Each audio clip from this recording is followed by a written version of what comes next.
Hello, and welcome to our safety training.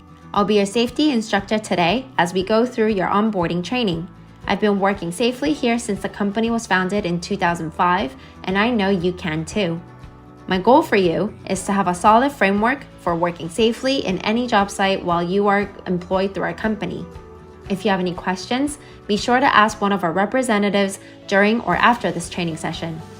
One of our company's main priorities is to send you home the way you came, healthy, and with a paycheck, of course. To do this, we've created this interactive safety training video for you. I only have 15 minutes with you, so let's get started. I will be going through each of these topics: welcome, work objectives, PPE, machine guarding, lockout tagout, hearing conservation, hazard communication standards, hazardous material, blood-borne pathogens, airborne contaminants, emergency evacuation, forklift, safe lifting practices, slips, trips, and falls, housekeeping, reporting accidents, review, and lastly, a closing with our contact information. Our company's work objectives are to have our employees develop the job skills and work experiences to get hired on at their work assignment and to collect a paycheck. None of these are possible, of course, without the experience knowledge of safety in the workplace. I can guarantee that after this training, you will have an increased awareness of safety on your job assignment and have an increased satisfaction that this company is doing its best to keep you safe at your work site. Let's begin with personal protective equipment, or PPE, which is designed to reduce or eliminate the possibility of injuries that may occur. It includes a variety of devices such as steel-toe shoes, cut and slip resistant gloves, safety glasses, earplugs, hard hats, and bump caps. Appropriate PPE will be provided for your use according to your work assignment. It will be your responsibility to maintain your PPE and keep it clean. Please be sure to inspect your PPE prior to each use and never wear it if it's damaged in any way. Did you know that the Occupational Safety and Health Administration, or OSHA, reports that the workers who operate and maintain machinery suffer approximately 18,000 amputations, lacerations, abrasions, injuries caused by crushing, and over 800 deaths annually? Many of these can be reduced by proper use of machine guarding. Machine guarding. On your job assignment with our company, you may find yourself operating and/or maintaining machinery, all of which should be equipped with guarding mechanisms for your safety. It's imperative to understand how a machine works and how the guards can protect you to reduce the risk of injury. Working without machine guards can cause serious injuries such as crushing of a body part, which could lead to amputation, electric shock, and/or blindness. A good rule of thumb: any machine part, function, or process that may cause injury while in motion must be guarded. If it moves and you can touch it, then guard it.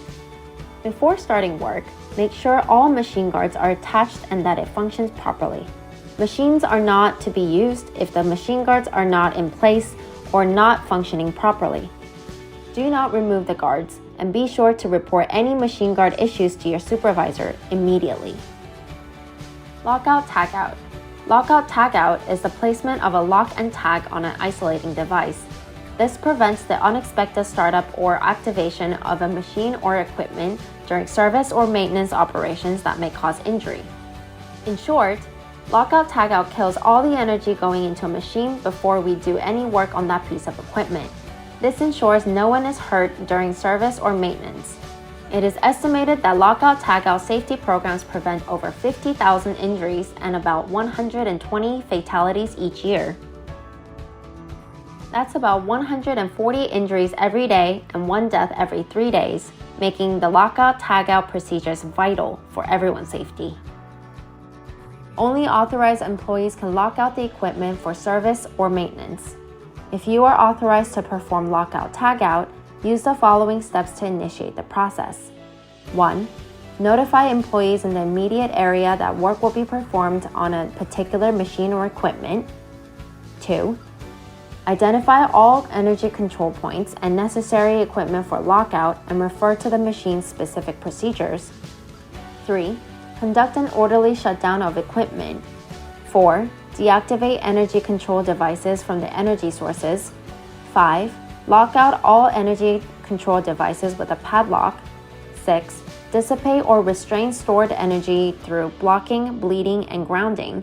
7. Verify isolation from the energy source by attempting to operate the machine. And 8. Return all energy controls and buttons to neutral or off position. Never remove or tamper with a lockout performed by another employee. A lockout could consist of a lock applied to a control, such as a switch, breaker, or valve. A tag that says "Danger, do not operate" may also be used for lockout. If you ever see a lock, a tag, or both, it's essential for you to not try to restart the equipment. Hearing conservation. According to OSHA, noise-induced hearing loss is one of the most common occupational injuries and is the second most self-reported occupational illness or injury. The time to be concerned about hearing loss is before it even begins. Hearing loss is permanent but preventable with the right protection. There are a variety of sizes and styles of hearing protection, from single-use earplugs, pre-formed or molded earplugs, to earmuffs. Experts recommend wearing hearing protection when regularly exposed to 85 decibels of noise. So if your designated worksite requests that you wear protective hearing equipment, please consistently adhere to their wishes. Hazard communication standards. The Hazard Communication Standard was created by OSHA to help ensure your safety when working with hazardous chemicals. You have a right to know what chemicals you work with, what the hazards are, and how to handle them safely. You should always know the chemicals that you are working with before you work with them. Safety data sheets are created by chemical suppliers in order to inform everyone who comes into contact with the product. These data sheets are critical information that we have concerning the chemicals used in the workplace. They detail the chemical contents, associated hazards, and give a guideline for general safe handling.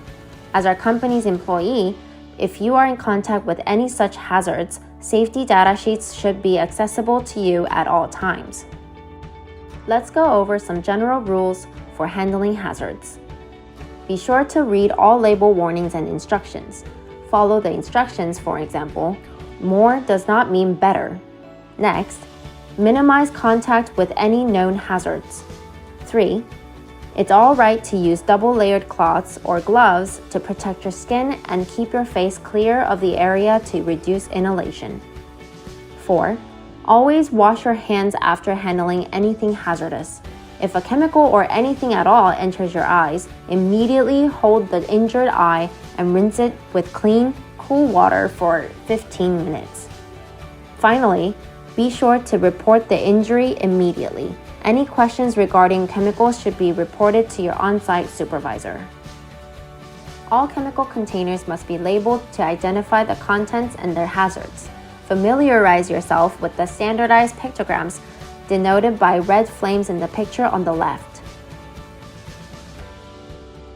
If you're in a situation where there are no labels or you can't read the labels, you should stop immediately. Do not use the chemical and tell your on-site supervisor straight away. Hazardous materials.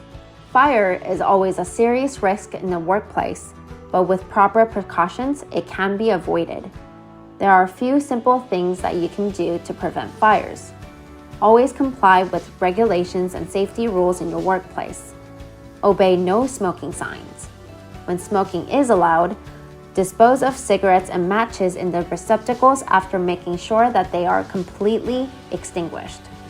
Watch for frayed electrical cords and overloaded circuits.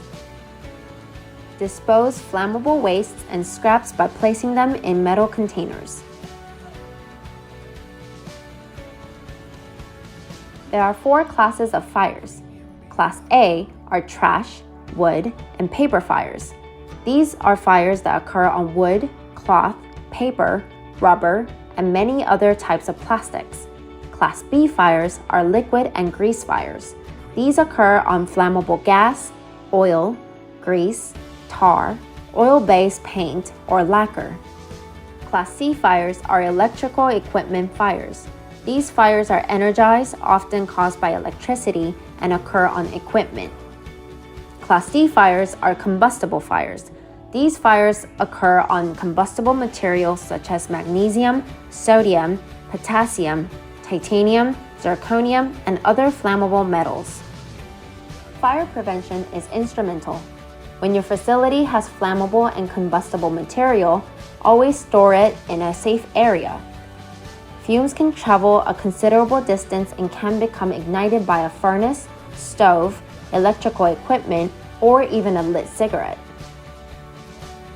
While working with these combustible materials, refer to the SDS for proper disposal methods. Now let's go over what to do in an event of fire. Always be prepared for a fire by becoming familiar with the location and operation of firefighting equipment.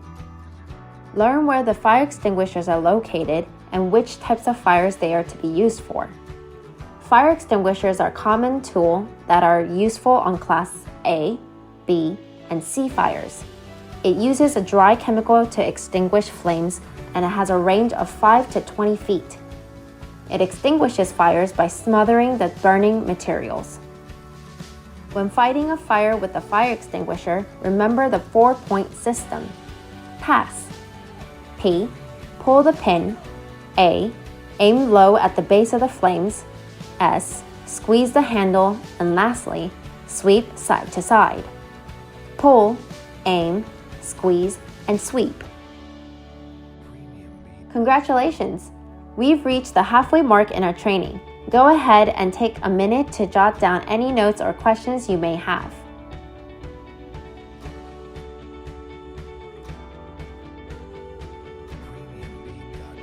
Emergency evacuation. Emergencies in the workplace can happen at any time. Always be alert and aware of your surroundings, especially exits. When an emergency requires you to evacuate the facility, an alarm will sound. You should take immediate action to leave the building and quickly move to a designated area outside of the building.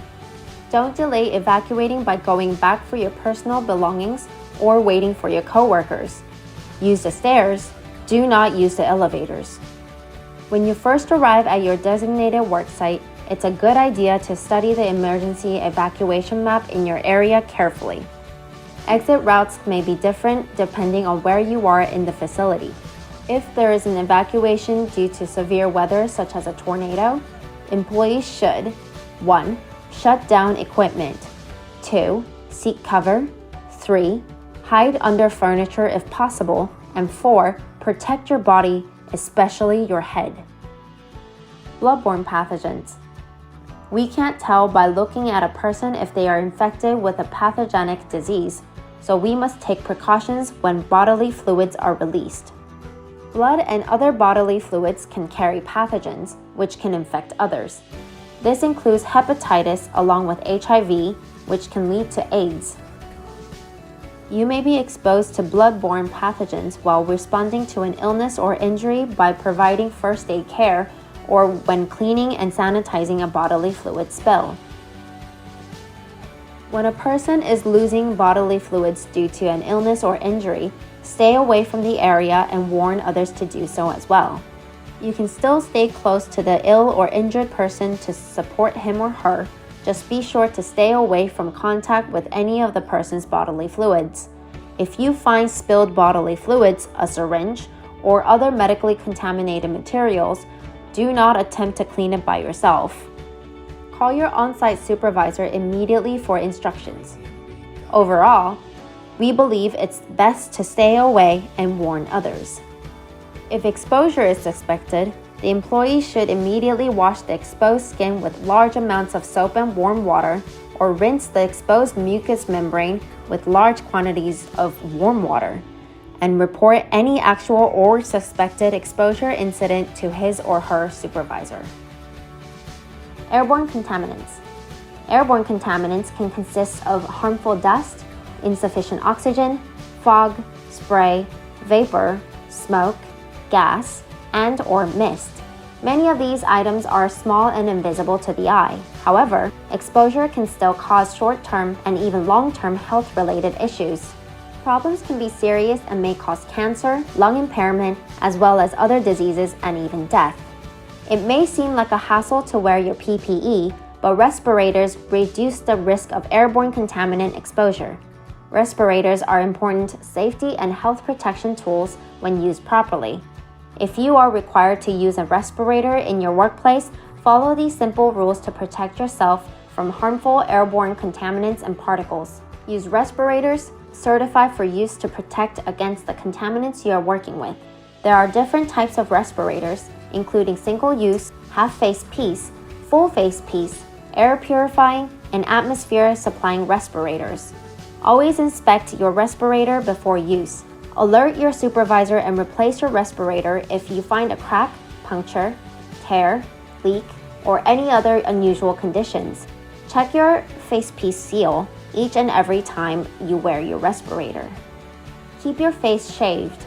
Facial hair, headbands, bandanas, or other accessories may interfere with the effectiveness of your respirator. Follow all instructions provided by the manufacturers on proper usage, maintenance, cleaning and care, and warnings regarding your respirator. If your respirator has a cartridge, use the correct cartridge and make sure it is not expired.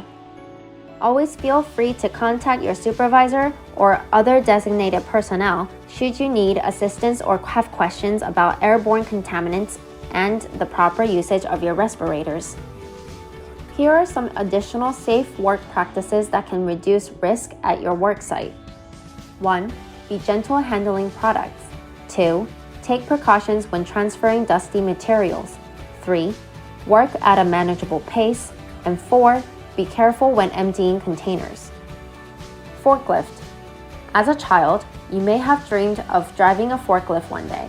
But driving a forklift, which is a type of powered industrial truck, is a serious responsibility and should never be taken lightly.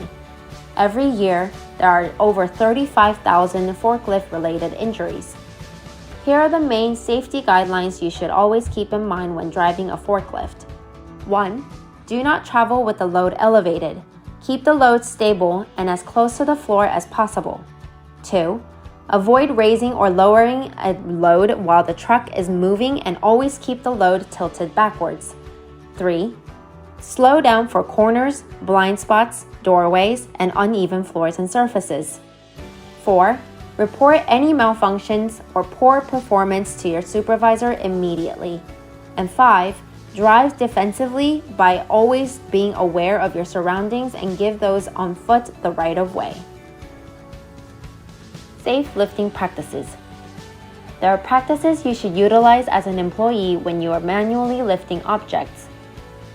Anytime you are manually lifting anything, there are a few simple rules to follow so you can lift safely. 1. Make sure you can properly handle the load. 2. Inspect the object before attempting to lift it. If the load is too heavy, too big, or too awkward, get help. 3. It's also good to practice good form or stance when lifting. This is done by using your legs to lift and keeping your back straight. Do not lift with your back.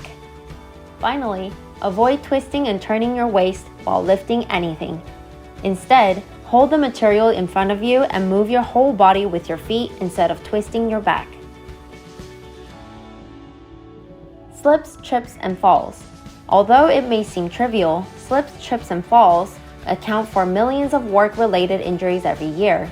In fact, these incidents account for more fatalities than all the other work-related incidents, excluding motor vehicles.